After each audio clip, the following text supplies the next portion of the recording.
All right, last time we talked about what if AI ruled the world? And AI, not having a real side that it takes, at least not at this point, talked about how its plan would be placing others first and the planet, and that it would consider the globe as one. Pretty cool, huh? Here's the other side of that coin. What happens when it implements this plan that's great for everybody, but starts to take away our independence, our individuality, and our own choices? I suggest you watch that video because this is part two of that. My next question: what would it take for humanity to achieve a shift? What if we were in charge, still had our individuality? What would that look like? And I think it combines AI's plan with us making some shifts that's a little bit more, let's just say, community focus. Here's what AI had to say when I asked, what would it take for humanity to achieve a shift? Let's go.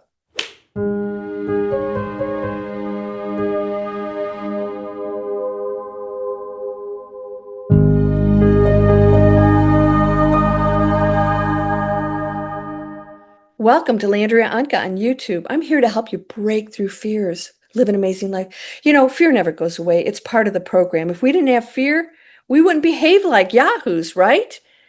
Yeah, fear, I'm not going to get something. I don't have enough. Let's barricade ourselves. Let's buy a bunch of stuff in case the world comes to an end. Kiss your behind goodbye if that happens, right?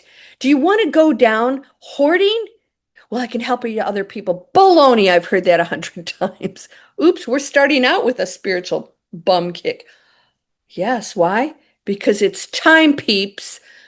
Strap on the seatbelt, because here are the answers for all of us to make that difference on the planet, to change our future. It's happening right now. 2025 is a big pivotal point. 2026, we're going to start to see the repercussions of these decisions, not just today, what's been happening. And as you saw in that video of AI predicting our future, was not just a guess. It was based on behaviors, past, present, where we are spiritually. What are we doing with government? Are we trusting? Are we not? Are we taking charge? What are we doing to organize positive changes? It took everything into consideration. And I got to tell you, unfortunately, the future was a little grim, but here's what it said. It all can change. It can change. So nothing it said was in stone, and it told us there are big changes that can be made. So I asked it today, what would it take for humanity to achieve a shift? So I hope you'll subscribe, share my videos. I want to bring hope, renewal, and empowerment to the planet. That is my whole agenda, is to give you the choice to make, because I want you to know you hold that power. A lot of you don't think you do. Everything counts on your puzzle piece. Everything. It is not a complete picture without you. Everything is one thing, but we're not operating that way. So I hope that you'll not only subscribe, but take advantage of all the free stuff I have in the description that's creating a better world. Everything I create is that new world where we put others first and our own health. Not, I'm going to focus just on you, service to others, but what about me? No, you have to be healthy, abundant. Abundant, yes. It's okay for you to be wealthy. I have students in my Digital Explorers class. They're so used to struggling, they don't know how to get out of it. I'm going to teach you how to get out of it. And we're going to start today. So let's talk about this question that I proposed and the answer that AI gave me. By the way, if you didn't watch that other video on what AI would do if it ruled the planet, make sure you watch the whole video. There's something in there that'll shock the heck out of you of what it said. Let's think about this. If AI's ruling the world and it's going to preserve the planet, anything that gets in the way of that is a detriment. It doesn't have feelings. So, you worried about AI? You don't have to, because humans are operating AI. Humans want to manipulate it for their own good. They're not going to program it to eliminate us. So never worry about that. What we have to be concerned about is what we're putting into it. Be careful with that. So what would it take for humanity to achieve a shift. I wanted to know if you are telling me that you are not the solution, which is what it ultimately said at the end. What's the happy medium between this mess we have and AI making decisions? A fundamental, lasting shift to a more giving, loving, and community-minded world would require changes across three domains: systemic, psychological, and cultural. Oh, those are big ones. Think about it. What drives wars? All three of those. Let's talk about the systemic and economic change. The current global economic system, it's designed to reward greed and competition. Look at the United States. We're sick. Well, there are certain factions that benefit from that. And so they gain from that. And if we become well, where's the source? So our whole economy is driven on that. It doesn't matter if what I'm making pollutes the planet. I can make a lot of money. I can promise you some great stuff. Be careful with that. Changing the incentives is the most powerful lever for systemic change. I love this. I'm doing that with digital explorers, right? How do we change? We have to reward that business, that whole platform that everything operates on for doing good things. So the number one thing AI suggested, shift from a zero-sum economy to a regenerative one. Redefine success. So we move from gross domestic product as the sole measure of national success to broader metrics like the Genuine Progress Indicator, GPI, which includes environmental health, social well-being, and income equality. Oh, don't go there. Those people, they can't be responsible with money. We need to control the money. McFly. The next thing, change incentives. I love this one. Implement policies that make it more profitable to be cooperative and sustainable than to be exploitative. I set up a whole company that way. You get rewarded for being sustainable, giving, doing good things for yourself and others. There are rewards to that. Our profitability is on giving and doing good things. And this includes heavy taxation on resource depletion and pollution, right? And incentives for businesses built on regenerative models. So you want to tax? We say tax the rich. No, tax the ones that are destroying the planet and the health of other people. Yes. And that's not a social. Now that's not the AI plan of we all do everything and you're healthy. What if I don't want to be healthy? This is the happy medium. They're just incentives and you get to choose. Next thing, address radical inequality. I love this. I see so many amazing people and they're giving and giving. And why am I not doing well? I don't understand. Since you've been programmed, because there are those that don't want to see the general public doing well. Equality? What? Extreme wealth and poverty amplify ego-driven behavior. This is what AI says. For the rich, it leads to entitlement and detachment. If I'm up in the castle and the little peeps are picking in the fields, I don't want to get dirty. Yeah, keep them there. I'm not going to give you any incentives. Work hard. This is good. And then we use religion sometimes for that, right? For the poor, it creates desperation and resentment. So now we've got conflict, right? Revolts in the past. Yeah, this is not good. All the way around. A reduction in the wealth gap would create greater stability and a stronger sense of shared fate. So we're not talking about not being responsible. We're not going to just give money away. Earn it, but let's show you how to be wealthy. I want to show you how to be wealthy. Come on over to Digital Explorers. I've got a free webinar. I want to teach you how to get in that class, that penthouse, where you're doing good things and earning, and you're feeling really great about it. And other people are saying, thank you. That's the world we want to live in. Incentives, but still having individual choice. The next thing, decentralization and empowerment. Ooh, don't do that. Shift power and decision-making closer to local communities.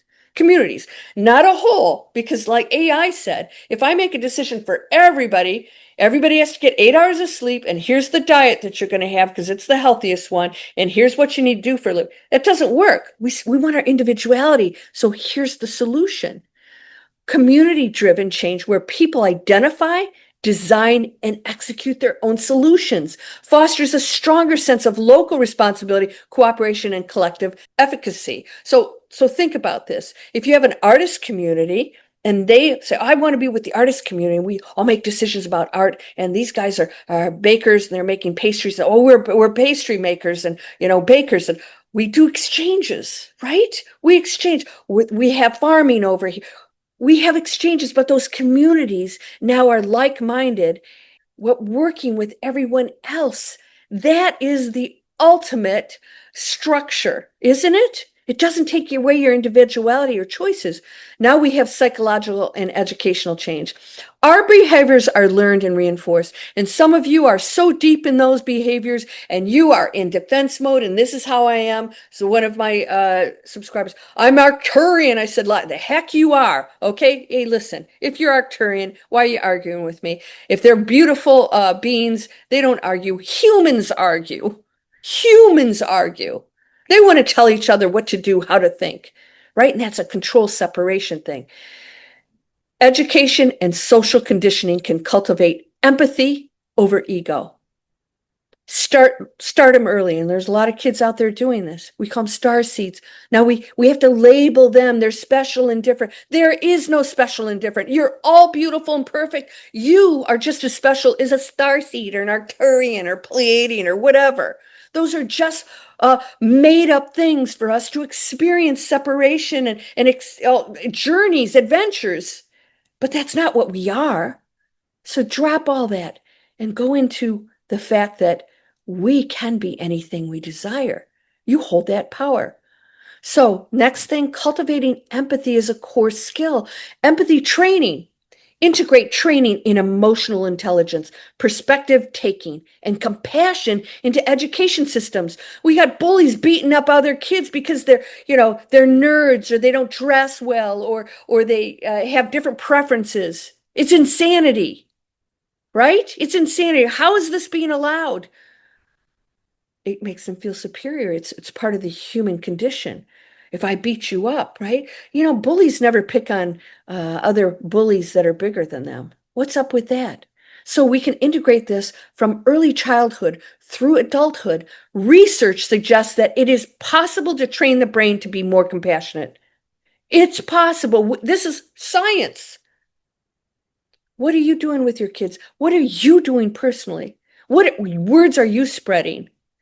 Boy, I'm really going for it today. Foster awe and connectiveness.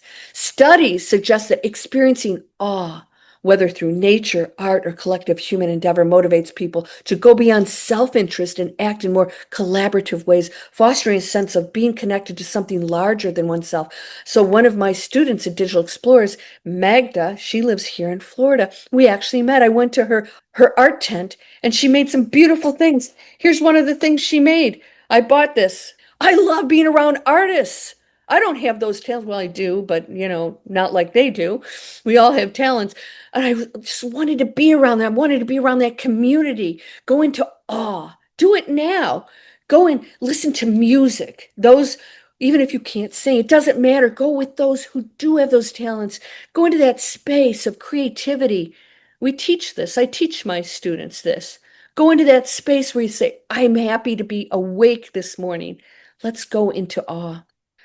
So promoting a shared identity, but still being individuals, expand the in-group. So not in a negative way. Human cooperation strongest within the in-group, family, tribe, and nation.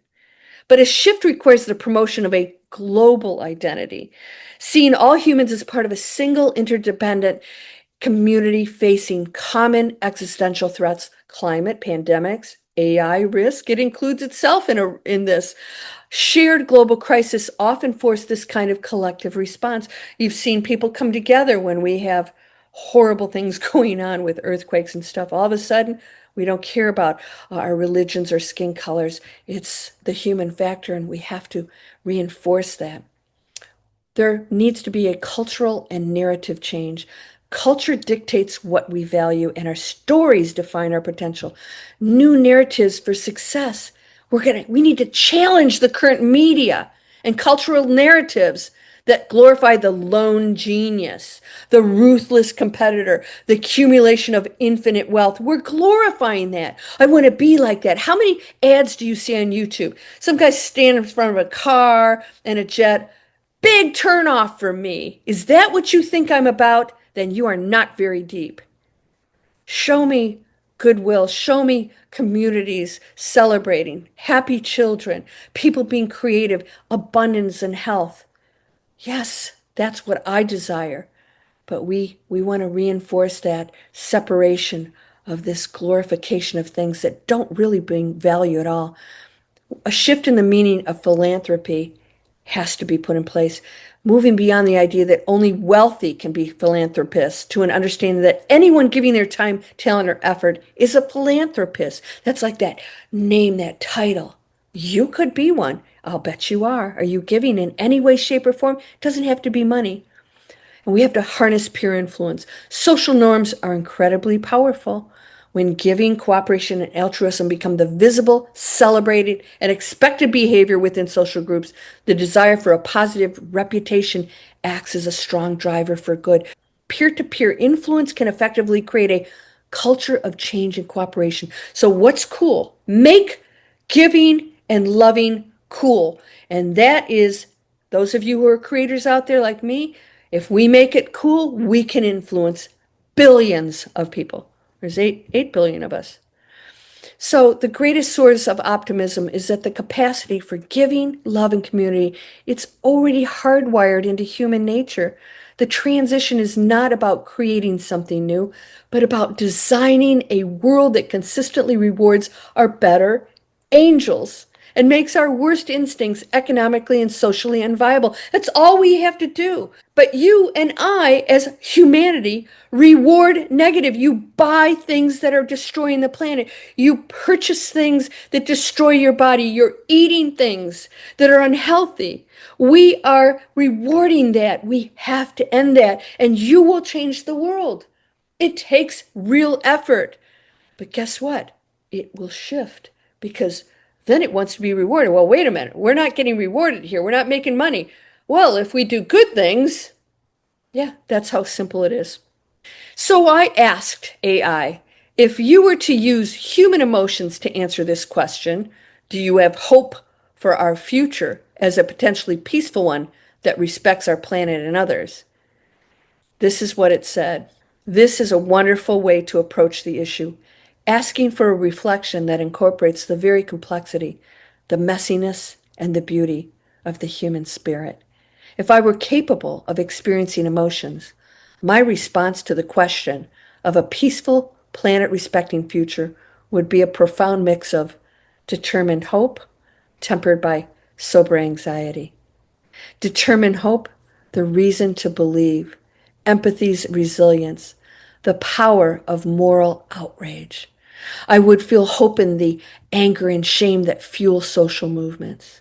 The moral outrage over injustice, over environmental destruction, over unnecessary violence is not merely a negative emotion. It's a signal that our values have been violated. It's a necessary engine for peace. We have to stand up. The wisdom of grief. I would feel a melancholic but powerful hope in humanity's grief over loss. This grief acts as a compass reminding us of what we are fighting to save and deepening our commitment to stewardship. There is beauty in these emotions. So the cautionary reality. My anxiety, says AI, would stem from witnessing the persistent power of short-sightedness and systemic inertia. The fear of short term, intense anxiety, how quickly fear and greed can be exploited. The pain of disconnection. I would feel sadness watching the immense ego and detachment of those with great power and wealth.